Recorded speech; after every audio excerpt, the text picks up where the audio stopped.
Rekāds mums šodien mikrofons būs. Atceries, pirms pāris nedēļām mēs izsludinājām konkursu, kur lūdzām klientiem sūtīt riepas un kāpuķēdes ar visādām likstām un 110% nolietojumu. Un par to mēs vienam laimīgajam gribējām piešķirt trianglu jaku. Tātad, lai noskaidrotu, kurš saņems trianglu jaku, esmu pieaicinājis žūrijas locekļus. Sveiki! Labdien! Vajag rindas kārtībā, iet visam cauri un skatīties.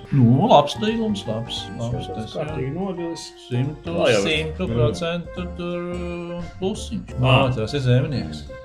Laima, ka mēs netirgojam tādas riepas. Tas ir starp kordiem, gaiss, starp slāņiem ir gaiss. Nē, tas ir parasts spiediens, vienkārši viņš ir atslāņošanās. Kas mums tur tālāk? Man šitais patīk. Tas ir nolietojums. Tur ir nevis 110, bet 210. Šits pagaidām līderis ir. Mums ir ķēde viena padzilas. Zolīdi. Tas mums var tapas Resurs izmantots maksimāli. Ar te pietuviņu, kas ir?